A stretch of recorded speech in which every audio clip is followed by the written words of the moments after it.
Job search YouTube channel में आपका स्वागत है। आज इस वीडियो में हम बात करने वाले हैं एक अलग ही टॉपिक पर, जिस पे डिफेंस सिविलियन की ऑन ड्यूटी डेथ होने पर या इंजरी होने पर, या आपकी किसी भी प्रकार से डिफेंस सिविलियन है और डेथ हो जाती है, किसी प्रकार की अदर कोई डिसेबिलिटी हो जाती है, तो आपको क्या क्या फैसिलिटीज़ मिलती हैं और उसमें क्या क्या नहीं मिलती हैं, उसकी पूरी जानकारी इस वीडियो में लेने वाले हैं।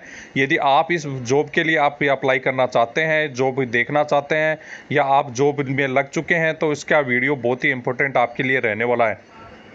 सबसे पहले आपका जो भी महत्वपूर्ण चीज़ें हैं, ये टॉपिक सबसे ज़्यादा क्वेश्चंस आपके दिमाग में जो आते हैं उनके लिए मैं आपको बताने वाला हूँ।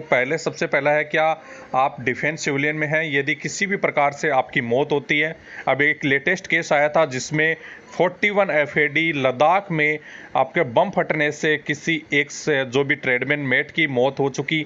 इसके शहीद के दर्जे के लिए अभी लेटेस्ट एक बहुत सारा बवाल मचा था, जिसपे लोगों ने आक्रोश दिखाकर 4 घंटे तक चक्का जाम भी रखा था, मतलब सड़क को भी रोके रखा, लेकिन फिर भी उनको शहीद का दर्जा नहीं मिल पाया। वो क्या कारण था? वो मेन कारण था डिफेंस सिविलियन होने की वजह से।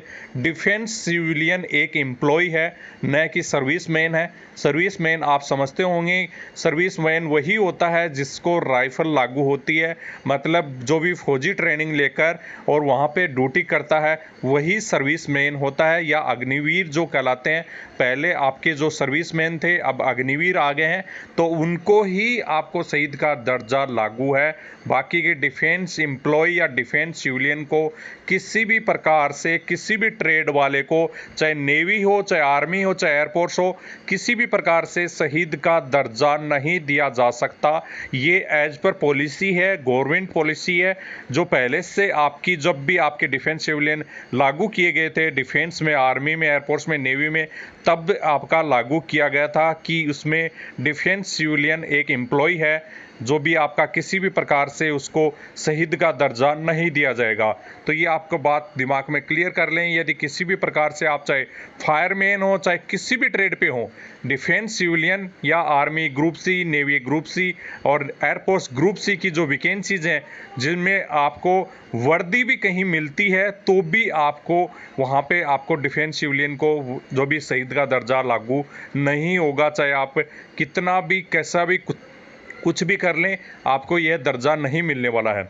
दूसरा, आपको परिवार को क्या पेंशन मिलेगी? 2004 के बाद में न्यू पेंशन स्कीम के तहत, न्यू पेंशन की स्कीम के तहत यदि आप रिटायर होते हैं 7 साल में, तो आपको पेंशन लागू नहीं है।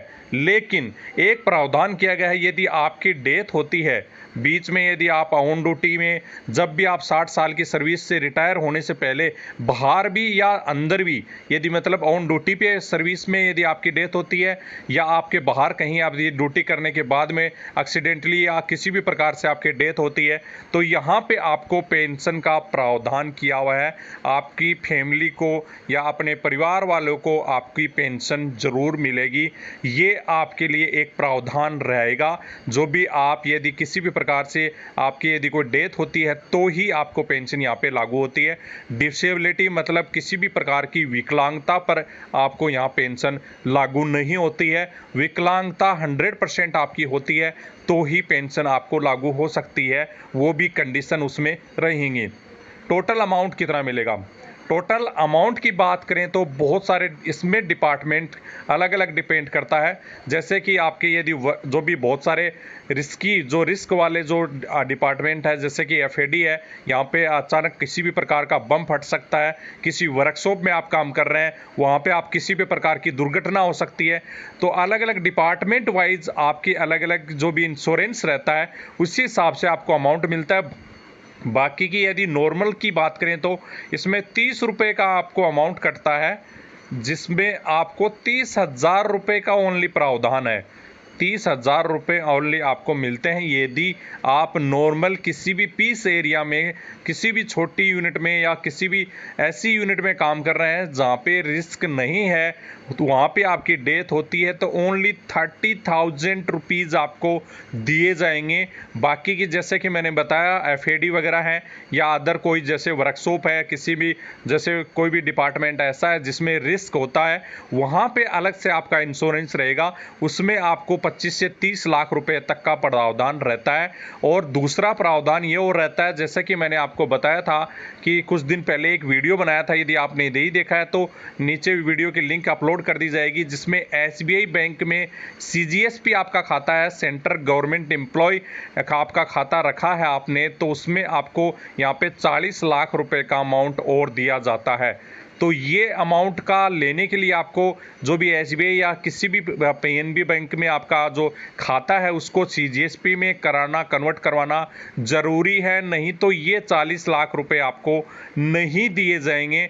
तो ये बात बिल्कुल आपको पता होनी चाहिए, बहुत ही ज़रूरी है आपके लिए कि आपका अकाउंट सीजीएसपी अकाउंट में है कि नहीं है, ये आप ज़रूर कन्फर्म कर लें। बाकी की कुछ रिस्क की ड्यूटी आती हैं, जैसे ड्राइवर की ड्यूटी है, तो ये भी आपकी रिस्क ड्यूटी में मानी जाती है। तो इसके लिए भी अलग से आपकी जो भी इंश्योरेंस कुछ अलग से कन्वर्ट किया गया है, मतलब इसके लिए भी आपको अलग से पैसे का कुछ प्रावधान दिया गया है। और कुछ अलग से भी आपको जैसे रिस्क वाली ड्यूटियाँ हैं उनके लिए 8 साल में प्रमोशन देने का भी प्रावधान किया गया है। तो ये चीज़ें आपको अलग से मिल सकती हैं जो भी रिस्क वाली ड्यूटियाँ हैं। बाकी की यदि किसी भी प्रकार से बम फटने से, किसी भी और आपकी कैजुअलिटी यदि एक्सीडेंटली आपकी यदि ड्राइवर हैं, आप किसी प्रकार से आपकी एक्सीडेंटली डेथ हो गई, किसी भी प्रकार का एक्सीडेंट हो गया, या आपकी फौज की ड्यूटी करते वक्त भी एक्सीडेंट हो गया, तो भी आपको नॉर्मल अमाउंट ही मिलता है, जैसे 30,000। लेकिन उसके अलावा यदि आपकी जिस प्रकार से ड्यूटी है, जो आपका स्टेशन है और जैसे कि आपका डिपार्टमेंट है, उस हिसाब से आपके इंश्योरेंस आपके अलग से रहते हैं। क्या किसी परिवार वाले को उसमें जॉब मिलेगी, मतलब आपकी किसी प्रकार से डेथ होती है, उसमें भी आपकी परिवार की आय के आधार पर आपको पॉइंट या मार्क्स मिलते हैं। मतलब आपकी कितनी ज़मीन है, कितनी कैसी हालत है, कितना आपके जो भी आपके पैसा है अकाउंट में, उसी हिसाब से आपको पूरी चीज़ें उसी हिसाब से आपको अनुकंपा नियुक्ति दी जाती है। अभी लेटेस्ट आपकी जो बहुत सारी अनुकंपा की वैकेंसी दोबारा से स्टार्ट की गई है 5 साल बाद में, तो उसमें भी बहुत सारे जो पीछे के अनुकंपा जो भी डेथ हुई थी उनके लिए अनुकंपा के रिजल्ट की लिस्ट भी तैयार की गई है कि मतलब किस किस को परिवार वाले को कितने कितने मार्क्स दिए गए हैं, मार्क्स के आधार पर ही उनका सिलेक्शन किया जाता है। टोटल वैकेंसी जो रहेंगी उसमें से 5% वैकेंसी अनुकंपा पे गठित की जाती हैं, उनको वहाँ पे अनुकंपा पे नौकरी दी जाती है। तो इस प्रकार से आपकी अनुकंपा पे नौकरी मिल सकती है, लेकिन आपकी परिवार की स्थिति को देखकर ही अनुकंपा की नौकरी आपको दी जाती है। तो जो भी कैंडिडेट हैं इस प्रकार से आपके ये नियम लागू रहेंगे। बाकी की आपको मैं बता दूं, ये एक लेटेस्ट आपकी न्यूज़ थी जो राजस्थान के झुंझुनू डिस्ट्रिक्ट के आपके जो एक लेटेस्ट शहीद का दर्जा लेने के लिए उन्होंने काफ़ी मतलब मशक्कत भी की, लेकिन फिर भी उनको शहीद का दर्जा नहीं मिला। और क्या क्या नहीं मिल पाया, और ये चीज़ें अपन चेक करेंगे। पे आप ये लेटेस्ट न्यूज़ देख सकते हैं, ये 15 मई का ही लेटेस्ट न्यूज़पेपर है। यदि कुछ ग्रुप पे आपने सुना भी होगा, जवान नंदू सिंह ट्रेडमैन मेट भर्ती 2023 में 41 एफएटी में ज्वाइन किया था। पहले मेरे और मेरे यूट्यूब परिवार की तरफ से नंदू सिंह को बहुत बहुत सत सत नमन। ये देश के लिए जान गंवाई है, चाहे किसी भी प्रकार से गंवाने वाली जान की एक कीमत होती है। जैसा कि मैंने आपको बताया, ये 41 एफएडी में ट्रेडमैन पद पर आपके कार्यरत थे 2023 से। ये वैकेंसी 2021 में जारी की गई थी। बहुत ही बड़े पदों पर ये ट्रेडमैन की और फायरमैन और अदर पोस्ट पे वैकेंसी जारी की थी, जिसमें 2023 में इनका कंप्लीट ज्वाइनिंग हुआ था। इसमें आपके एक बम फटने की वजह से काफ़ी दिन तक ये घायल रहे और उसके बाद में अंतिम सांस ये उन्होंने मिलिट्री अस्पताल चंडीगढ़ में ली। उसके बाद में इनका शव जो था वो आपके जो भी इनके घर पर लेकर आए, जो भी एक नॉर्मल एम्बुलेंस में उनका शव लेकर आए, तो वहाँ के परिजन और उनके जो परिवार वाले थे वो बहुत ही आक्रोशित हो गए, क्योंकि जो एक नियमानुसार जो आर्मी में काम करने वाले या सर्विसमैन जो होते हैं, उसी प्रकार से परिवार वालों ने अब जो भी ग्रामीण लोगों ने इनको समझा और उसी प्रकार से उन्होंने काफ़ी देर तक स्टेट हाईवे को भी जाम रखा उनको शहीद का दर्जा दिलाने के लिए, और बहुत सारी ये चीज़ें की डिमांड की गई। वहाँ के सैनिक कल्याण अधिकारी जो कि आपके कर्नल सुरेश कुमार जांगिड़ ने बहुत सारी चीज़ों के आपको क्लियर किया, जिसमें आप साफ देख सकते हैं एम्युनिशन डिपो में ट्रेडमैन पद पर होने के कारण इनकी कैटेगरी सिविलियन होने के कारण उनको जो भी शहीद का दर्जा नहीं दिया गया। लेकिन इसके अलावा परिवालापन जो भी आपके जो भी लाभ होंगे अदर जो भी हैं उनको प्रिजन को मिलने वाले हैं। यहाँ पे आप देख सकते हैं 90 लाख रुपए तक का अमाउंट भी उनके नॉमिनी या जो भी जो भी परिवार वाले हैं उनको दिया जाएगा और साथ में ही उसके परिवार वालों को उनकी पेंशन भी दी जाएगी। ये सभी चीज़ें आपकी इसमें क्लियर उन्होंने की, लेकिन जो शहीद का दर्जा है वो नहीं मिलता है और न ही तिरंगा यात्रा जिस प्रकार से आर्मी की तरफ से जो होती है वो नहीं की गई, वो नहीं की जाती है।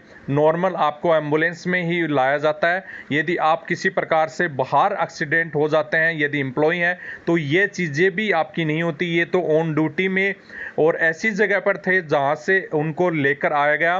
बाकी की यदि आप कहीं पीस एरिया में ड्यूटी कर रहे हैं और किसी प्रकार का एक्सीडेंट हो गया तो सीधा आपके परिवार वालों को कॉल करेंगे, वहाँ से आपको हैंड ओवर कर देंगे। इसके अलावा भी कुछ भी नहीं किया जाता है। ये तो लेह लद्दाख में थे, इस वजह से इनको परिवार तक यहाँ एम्बुलेंस में लेकर जो भी आपके जो आर्मी वाले लेकर आए, लेकिन इस प्रकार का प्रावधान डिफेंस सिविलियन के लिए नहीं है जो कि आपके आर्मी जैसे। तो आप ये चीज़ें सोच सकते हैं कि यदि डिफेंस सिविलियन में army group, navy, air force group C में कहीं भी ज्वाइन करते हैं तो ये सभी चीज़ें आपको दिमाग से निकाल देनी है कि क्या आपको सभी आर्मी वालों की तरह सब कुछ मिलने वाला है। ऐसा कुछ भी नहीं होगा। ये आप डिफेंस एम्प्लॉय हैं। यदि बहुत सारी यूनिटों में मैंने को देखने को मिला है, बहुत सारे ऐसे भी डिपार्टमेंट हैं, बहुत सारी छोटी छोटी यूनिटें हैं जो कि आर्मी वालों की तरह डिफेंस सिविलियन को काम करवाती हैं और बोलती हैं कि आप आर्मी में जॉब कर रहे हो, सब नियम कानून आपके आर्मी में जैसे लगेंगे। तो उन यूनिट वालों को समझाना है कि सर हम आर्मी में सर्विस मैन नहीं है, एम्प्लॉय हैं, हमारा एक टाइमिंग है ड्यूटी का, उसके अलावा ज़्यादा ड्यूटी नहीं कर सकते। यदि आप हमारे से इससे ज़्यादा ड्यूटी करवाते हैं तो उसके लिए हमें या तो हमारे को छुट्टी बदले में देनी होगी या हमें एक्स्ट्रा हाउस का पेमेंट भी आपको देना होगा। ये सभी चीज़ें आपको उनको समझानी है, क्योंकि डिफेंस सिविलियन को सर्विसमैन की तरह एमएसपी मिलिट्री पे अलाउंसेज भी लागू नहीं होते और न ही उनको दिन रात की ड्यूटी लागू रहती है। यदि आपकी ड्यूटी दिन रात की करवाई जाती है तो उसके बदले आपको दूसरा वीकली ऑफ दिया जाएगा, मतलब आपको टाइमिंग दिया जाएगा, 2 दिन बाद में आपको ड्यूटी बुलाया जाएगा। ये सभी चीज़ें आपको जो छोटी यूनिट में बहुत ज़्यादा अत्याचार जो सिविलियन पे हो रहे हैं उनको आपको लेकर आगे आवाज़ उठानी पड़ेगी। और एक संचय की वेबसाइट स्टार्ट हो चुकी है। डिफेंस सिविलियन की बहुत सारी पॉलिसीज़ उस पर आपको मिल सकती हैं। यदि आपने अभी तक वेबसाइट को ओपन करके नहीं देखा है तो मैं आपको दिखा देता हूं। वहां से सभी पॉलिसीज़ या लेटर आप खुद भी चेक कर सकते हैं। डिफेंस सिविलियन से संबंधित सारी पॉलिसीज़, लेटर वगैरह वहां पे आपको अपलोड किए जाते हैं।